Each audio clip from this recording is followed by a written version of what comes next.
Nous sommes le 7 janvier, vous confirmez, Stéphane? Oui. Merci. Ah, ça, je vois les jours défiler avec vous. Et le 7 janvier, c'est la Saint-Raymond. Alors les Raymond, c'est sympa, mais une fois sur deux. Hein.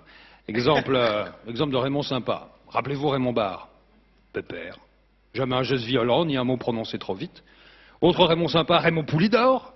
Besogneux, tenace, souriant et toujours très poli, même en compétition. Mais je vous en prie, passez devant, c'est la ligne d'arrivée. Moi, je vais finir deuxième, ça me va très bien. Bon, ça se gâte quand un Raymond devient sélectionneur d'équipe de foot. Là, c'est beaucoup moins sympa, ça donne des leçons à tout le monde, ça prend plus de 800 000 € pour emmener en Coupe du Monde une équipe de foot qui joue avec les mains. Non, ça, c'est du mauvais Raymond. Comme Raymond le Grand. Un beau salaud, celui-là. Moins connu que les trois autres, hein, c'était mon prof d'anglais en seconde. Croyez-moi sur parole, c'était une belle enflure. Bref, méfiez-vous des Raymond. Et aujourd'hui, à notre invité fort savant, à nos auditeurs fort vibrants, et à notre public qui, pour nous prouver sa ferveur, va se montrer fort bruyant, je dis bonjour. Bonjour. Bon, Stéphane, qu'est-ce qui se passe? Qu'est-ce que vous me voulez? Qu'est-ce qui se passe? Lundi, on recevait François Berléand, acteur de talent et sympa. Mardi, Édouard Baird, improvisateur génial et sympa. Hier, Philippe Torreton, grand comédien et sympa. Aujourd'hui, Marc Lambron, un écrivain primé, critique littéraire respecté, diplômé de Normal Sup, de Sciences Po, de l'ENA, agrégé de lettres. Bon, je sais pas s'il est sympa, lui. Vous êtes sympa, Marc? On va voir, non? Vous me le direz à la fin. Ouais, on va voir, comme vous dites. Ouais. Je vous laisse le bénéfice du doute. Bon. Bref, ça va être comme ça tout 2010 pour la 10e année des Fous du Roi, Stéphane? Non, il y aura des pas sympas aussi. Ah, vous le promettez, hein, parce que... Ils sont passés où, les invités désagréables ou idiots? Ou les deux? Ceux qu'on a de temps en temps. Moi, perso, ça change rien à mon travail. J'apprécie pour l'ambiance, c'est tout. Hein. C'est pour Didier Porte que je dis ça. Si on lui donne pas un invité à ronger de temps en temps, il va finir par s'en prendre à nous, vous allez voir. Vous connaissez Didier Porte, Marc? Non, pas encore. Ouais, vous allez voir. Il arrive dans 3 quarts d'heure. Très méchant, Didier. Surtout depuis cet hiver, il a attrapé la grippa, il a jamais vraiment guéri. Il aime personne. Sauf les gens de droite. Les gens de droite, il les déteste. Les animateurs télé, eux, il veut les tuer. Je ne parle même pas de ce qu'il aimerait faire aux animateurs télé de droite, c'est insoutenable. Sauf Stéphane. Il aime bien Stéphane. Une sympathie qu'on qualifiera de financière. Ils ont chacun un compte dans la même banque en Suisse. Sacré délire, hein. Dans le dossier d'Eric Woerth, Didier et Stéphane s'appellent respectivement 2214 et 2215. Mais moi, je ne suis pas forcément un Je me suis animateur trompé, c'est dans le mauvais télé sens, de marque de droite, je veux dire. Bref, tout ça pour dire que la programmation des invités de ce début d'année est plus que louche. Allez, passons à présent à notre invité du jour, justement. Marc Lambron, vous venez avec votre roman Jeter un pavé dans l'univers nauséabond de la mode. Bon, nauséabond. Mais si, nauséabond. Parfumé aussi, hein. Ouais, mais il faut voir comment. Bon, vous me direz, vous aurez raison, c'est facile pour moi de dénigrer le monde de la mode, étant personnellement doté d'un corps parfait, d'une élégance naturelle, qui font que sur moi, n'importe quelle Ah non, guenille... il faut voir comment dessus. vous êtes habillé aujourd'hui. Vous avez vu Ça, je veux dire, vous avez trouvé Il a ça tous où? ses cadeaux de Noël. Il a enfilé une serpillière. C'est Non, mais attendez, dans le Père Noël est une ordure, celle qu'a C'est Thierry pas Lhermitte vrai. est mieux cousue. Hein. Il a un petit Avec chatouche. un truc en capuche, comme ça. On va parler de vos sous-vêtements tout à l'heure, Stéphane. Vous ferez moins Ils le sont malin. Très bien, mes sous-vêtements. Je peux vous les montrer, j'ai aucun problème. Ah oui. Non, à la radio, ça va le sens. Allez, Non, mais Stéphane. nous, on est là. Allez-y, Stéphane. Ah, tout à l'heure. Il est tout rouge. Mais c'est de la dentelle, dis donc. Le jean est bleu, en tout cas. Ah, mais moi, je pense aux autres et je pense aux dictats que ce milieu impose. Ces professionnels de la mode sont insupportables. Ces marchands de culottes qui se prennent pour des dieux, ça va, hein. Et tout ce qui gravite autour, c'est aussi insupportable.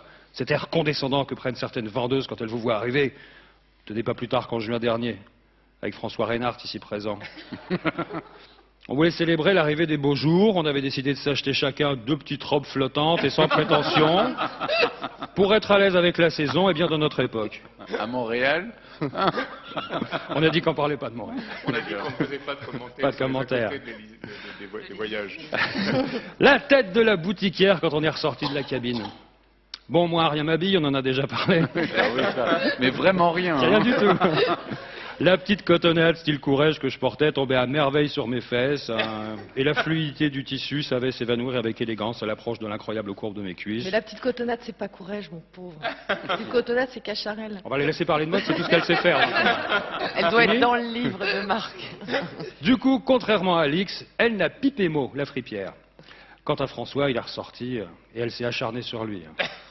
Elle souriait comme une bécasse assise sur un clou. Et elle a lancé « Si c'est pour un carnaval, c'est parfait. » La méchante femme. Il était tout déprimé, le pauvre. Il avait perdu ce grand sourire innocent de ravi de la cour de ferme.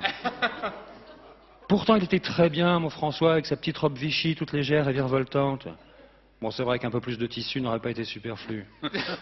Il a les genoux cagneux et, disons-le, cela n'est jamais très gracieux. Et en même temps, on se priverait de la vue de son cuisseau. Et excusez-moi, un cuisseau qui ferait le bonheur de bien des clientes aussi fortunées que futiles, dont la guibole est souvent aussi flasque que le cerveau. Du coup, je suis intervenu en disant haut et fort « Tu es sublime, mon François! On va prendre les robes et les petites ballerines qui vont avec. » Par contre, j'ai dit non à François pour les 2 grandes capelines blanches.